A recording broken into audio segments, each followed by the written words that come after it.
Coming up on this Monday edition of Newsline at noon, Korea and Canada will sign a free trade deal in Ottawa on Monday local time after the two leaders meet for a bilateral summit.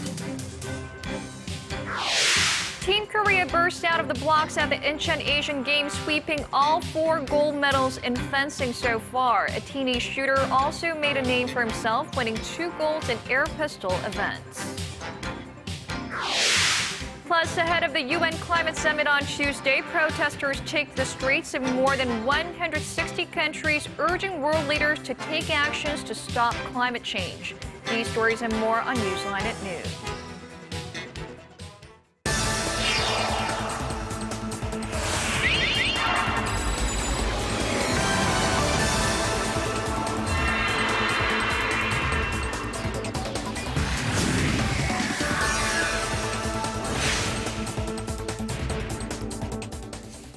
It's new Monday, September 22nd here in Korea. Thanks for tuning in live from Seoul. I'm Eoh Jin-joo. It's very good to have you with us. I'm Mark Broome. Our top story this morning, President Park Geun-hye has officially begun her state visit to Ottawa, and she was welcomed by the Governor-General. The highlight of the president's trip, however, will be the signing of a bilateral FTA on Monday local time. Choo-sun tells us how Korea will benefit from the deal. Receiving a warm welcome from the Governor-General of Canada, who is the Viceroy to Queen Elizabeth II, President Park said she hopes the soon-to-be-signed bilateral FTA will maximize the joint potential for co-prosperity and contribute to international peace. Seoul and Ottawa will sign the trade deal on Monday after President Park and Canadian Prime Minister Stephen Harper's summit. The FTA will remove tariffs on 99% of traded value in the next 10 years, and it's expected to raise Korea's GDP by 0.04% over the same period. Our major products are automobiles, auto parts, washing machines, and refrigerators. The 6 to 8% tariffs will be removed within the next 3 years. With the latest pact, Korean automakers hope to beat out their Japanese rivals in Canada, its 5th largest export market. The deal will help Korea diversify its exports and usher in more investment from Canadian businesses. Seoul, meanwhile, has exempted nearly 1/5 of sensitive agricultural goods such as rice and earmarked $2 billion to help Korean agriculture and livestock industries stay competitive both at home and abroad. Keeping momentum from the trade pact, Korea hopes to expand cooperation with Canada in areas of energy, science, and Arctic studies. The FTA, after it's signed on Monday, will be sent for parliamentary approval in both countries. Choi-Yusun, Arirang News, Ottawa. UN Secretary General Ban Ki-moon is scheduled to hold bilateral talks with more than 100 world leaders on the sidelines of the UN General Assembly over the coming days. And among them will be North Korean Foreign Minister Su-yong. The United Nations said Sunday that Lee is scheduled to sit down for talks with Ban this coming Saturday, which is the 27th. The two are expected to discuss the security situation on the Korean Peninsula and North Korea's human rights record, among other issues. Now, on the same day, Lee is also scheduled to give a speech to the UN General Assembly. Now, this marks the first time in 15 years that a North Korean foreign minister is attending the global forum, as Pyongyang until now had sent vice ministerial level officials to the event. And economic reforms are underway in North Korea. According to a major South Korean news channel, the latest change involves family unit farming, and it stands to give workers greater financial incentives for working harder. Hwang Sung-hee reports. A major shift in North Korea's economic policy will let North Korean farmers keep more than half of their profit starting next year. Citing sources familiar with North Korean affairs, Seoul-based YTN reports that the North plans to distribute an equal portion of farmland to households, allowing them 60% of their harvest, with the state taking the remainder. Currently, groups of 20 to 30 people assigned to work at collective farms divide up a portion of the yield among them. Family unit farming is expected to give them more incentive to work harder, giving the impoverished state a much-needed boost in agricultural output. North Korea has reportedly been running a pilot program on a few factories and farms since its announcement of economic reforms in 2012. The expansion of household farming and self-management of factories is a sign of stability in the Kim Jong-un's regime. North Korea could boost its overseas economic cooperation based on its market economy, but to a level where it doesn't get out of control. But despite the bold reform proposals, many are skeptical about whether it will succeed, as fundamental uncertainties about the regime remain. Hwang Sang-hee, Arirang News.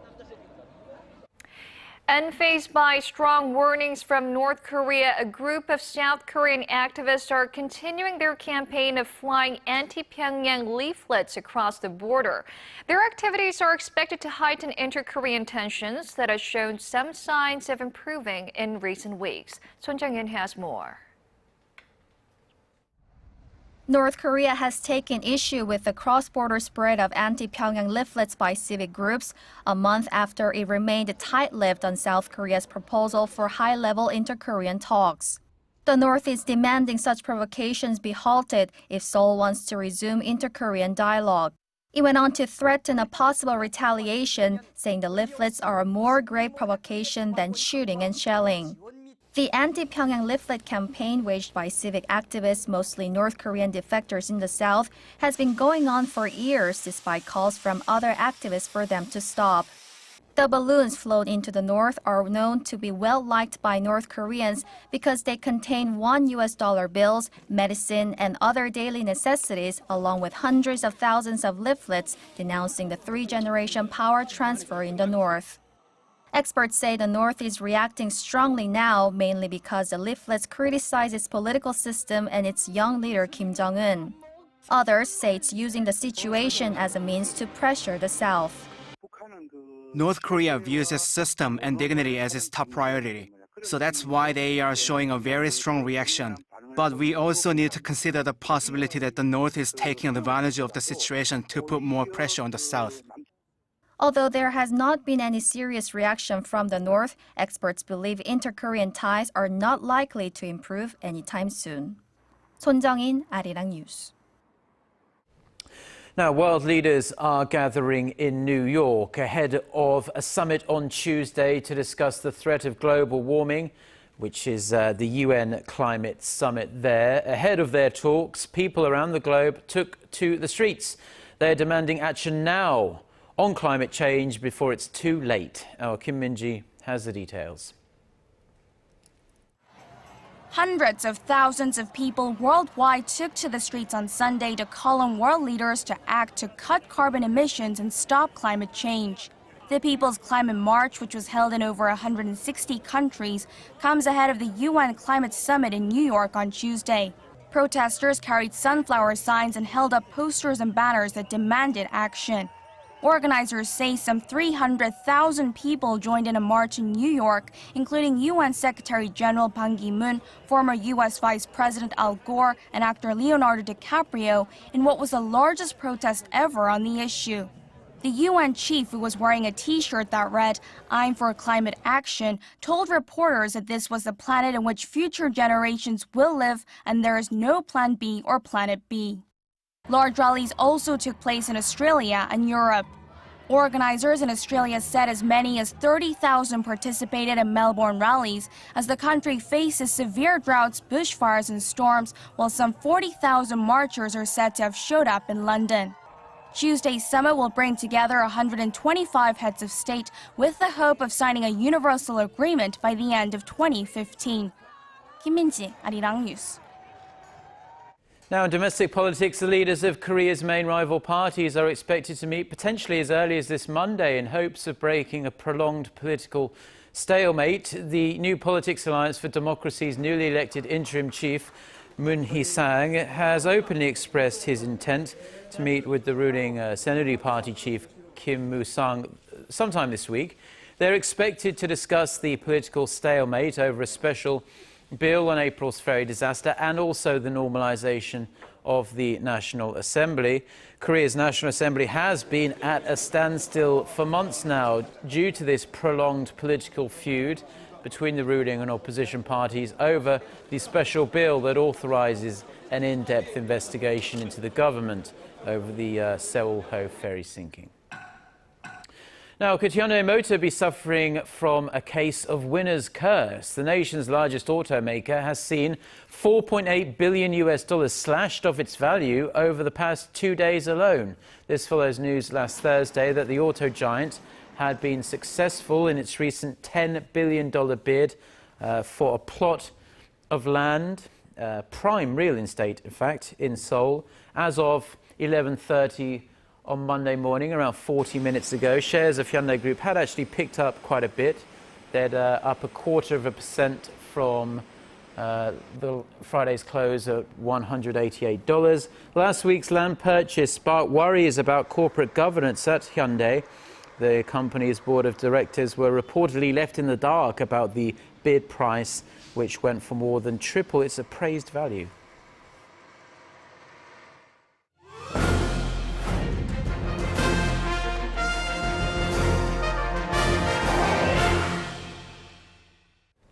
Now, while we're talking about Hyundai, Korea's largest automaker has been trying to give itself somewhat of an image overhaul. Right. It has set its sights on becoming a premium brand by expanding sales of its high-end sedans instead of its traditional cheap and cheerful models, which made the automaker such a hit in the first place. Yes, for this week's Industry Insight, here's our Song Ji-sun.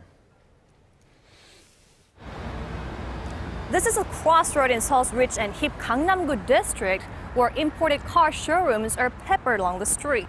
Just across Mercedes-Benz and BMW, Hyundai Motor recently opened its first brand exhibition gallery called Motor Studio, underlining the Korean automaker's ambition to upgrade its brand image. Hyundai's premium sedan model, the Genesis, is rotating on a wall, showcasing its platform. The launch of this brand gallery underscores Group Chairman Jung Mong-gu's ambition to brand Hyundai Motor as a premium automaker. Hyundai has been struggling in the U.S. market this year, losing ground to Japanese automakers, which have benefited from a combination of the weakened Japanese yen and discount promotions. Hyundai aims to counter by emphasizing its high-end line of automobiles, something it hopes will boost its brand image and ultimately sales across the board. Early signs are encouraging in the all-important U.S. market. The automaker's overall market share in the U.S. is in the mid-4% range, but its share in the luxury car market was at nearly 7% last year. Hyundai aims to push that mark to 8% by the end of this year. If the goals are achieved, the new Genesis sedan will be the reason. It's the focal point of the company's strategy in the United States. Hyundai says the sedan's performance is on par with BMW 7 Series, but is priced about 10% lower than its targeted competition, the BMW 5 Series. Sales of Genesis in the U.S. more than doubled in June from the beginning of this year after launching the new model. That boosted the sales portion of mid to large-size sedans from 53% last year to 56% by end of July. But experts say Hyundai has a long way to go before it can sell itself as a high-end automaker. It marks only the beginning for Hyundai's challenge to become a premium brand in all aspects. For instance, when BMW launches its new 5 Series, they improve a lot on the performance by reducing its weight by at least 100 kilograms and enhancing its output by 15%. Hyundai must focus on competency when launching new models, as they seem to lack that improvement with heavier weights and less fuel efficiency. And those same rules apply in the domestic market, where combined shares of Hyundai and Kia Motors at home last month dipped below 70% for the first time in 7 years, as more consumers turn to German diesel models with higher fuel efficiencies. Song Ji-sun, Arirang News.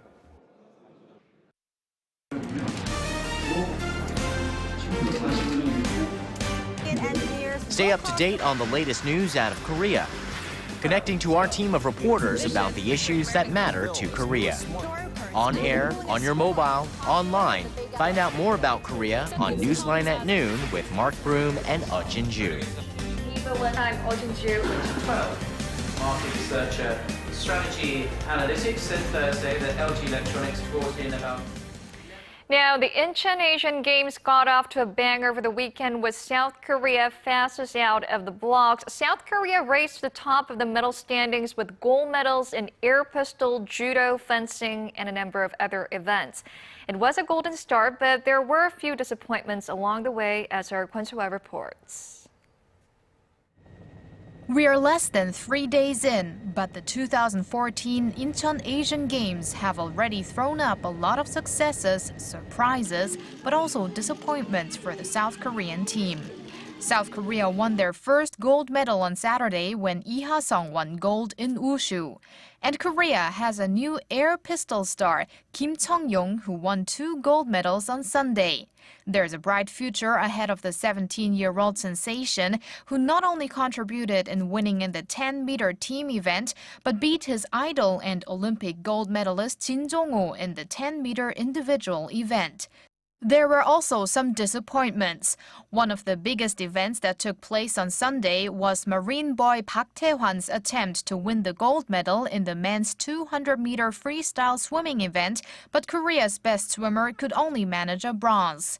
What started off as a fierce competition between Park and his Chinese rival Su-yong ended up with Japan's Kosuke Hagino snatching the gold. In football, both South Korea's men's and women's teams cruised to their 3rd wins of the tournament. On the men's side, the South Korean national team beat Laos 2-0. The women thrashed the Maldives 13-0, with 10 different players scoring in the match. The team has scored 28 goals in just 3 matches in these Asian Games. South Korea also swept the fencing events, winning 4 gold medals. The team also took 3 golds in judo.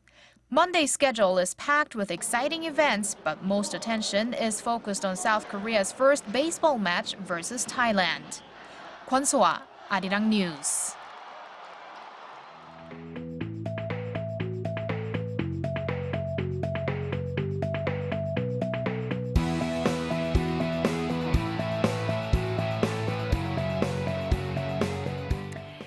And in some other sports news, Korea's female golfers are continuing their startling run of victories on the LPGA Tour. The latest champion is Eoh Jin-joo, who won the Yokohama Tire LPGA Classic in Alabama on Sunday. The 24-year-old birdied 4 of the last 8 holes, matching world number 1 Stacey Lewis stroke for stroke on the final day to finish at a tournament record 21 under 267. It was Eoh's 2nd career tournament win and her first since 2009. Now, the International Telecommunications Union meeting, which is often referred to as the ICT Olympics, gets underway pretty soon in Korea's southern port city of Busan. Now, this is an extremely high-profile event that could shift how countries and people use and access the internet. Our Hwang Ji-ae has the details. The countdown has begun. In less than a month, the 19th ITU Plenipotentiary Conference kicks off in Korea's southern port city of Busan. The ITU, or the International Telecommunications Union, is an information and communications arm of the United Nations. It sets technological standards, allocates radio frequencies and satellite orbits, and works to improve the quality of communication services. And for the meeting, some 3,000 government delegates from the ITU's 193 member states will participate, along with some 150 information and communications technology ministers and high-level officials. Around 70 issues, including internet-related public policy, cybersecurity, and online child protection, are expected to be brought to the table. It's the first time Korea will host the ITU conference that takes place every 4 years, and the 2nd time in Asia after Japan hosted it in 1994. So it's a very good opportunity for our countries to make our role as the global leading country in the field of the ICT global policy making and global diplomacy. Korea wants to discuss Internet of Things and ICT convergence, both of which are closely linked to the government's creative economy drive. The ICT ministry believes the global event will lay the foundation for the country's communication industry to reach the next level and raise Busan's exposure on the world stage. Hwang Ji, Arirang News. Now, this ITU conference is also expected to provide a boost for Korea's network technology industry. The Science Ministry said on Monday that Samsung Electronics will be providing the wireless network for the International Telecommunications Union conference, while Ubiquoz, a local mid-sized company, will install fixed-line services. It's the first time that Korean firms are supplying network equipment at a large-scale international event with over 2,000 participants. The ministry said that ITU officials decided on using the Korea-based technology after 4 rounds of tests.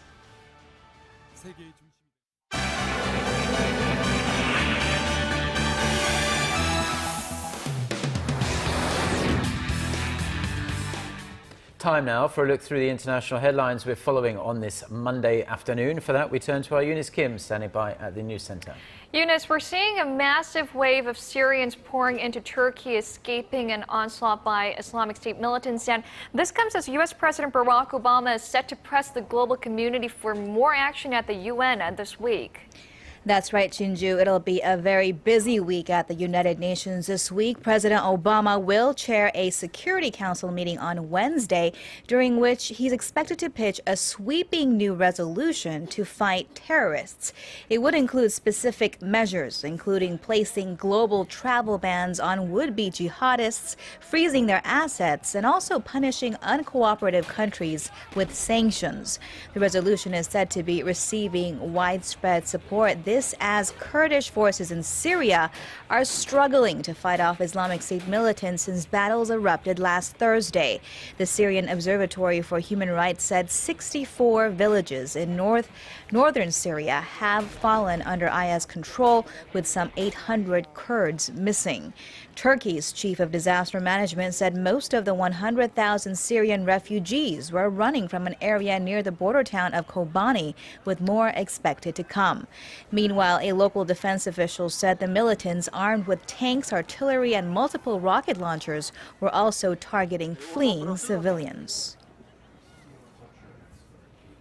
And turning to some political news now, a months-long political discord in Afghanistan has been settled, with a new president finally named.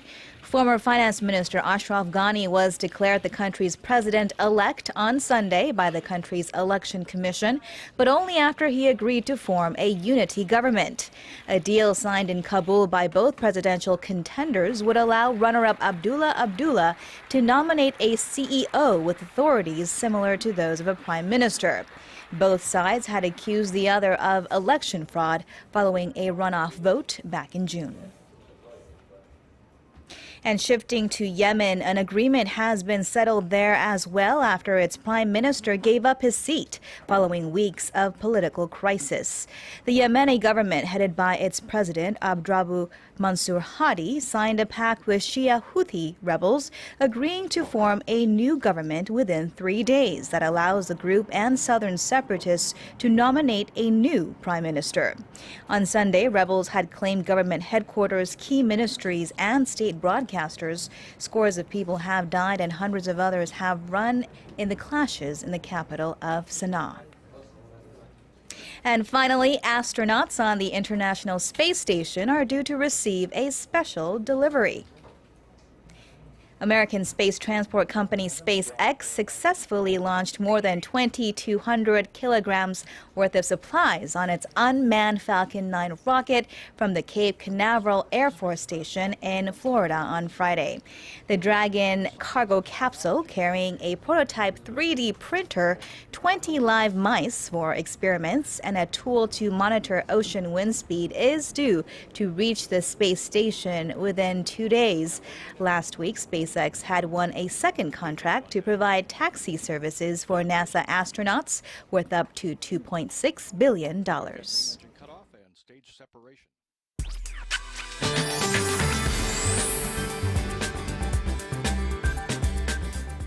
Good afternoon. Well, we've been enjoying this beautiful, bright autumn day since early morning, but you might want to make the best of the fine weather while you can, as Typhoon Fung-wang is on its way.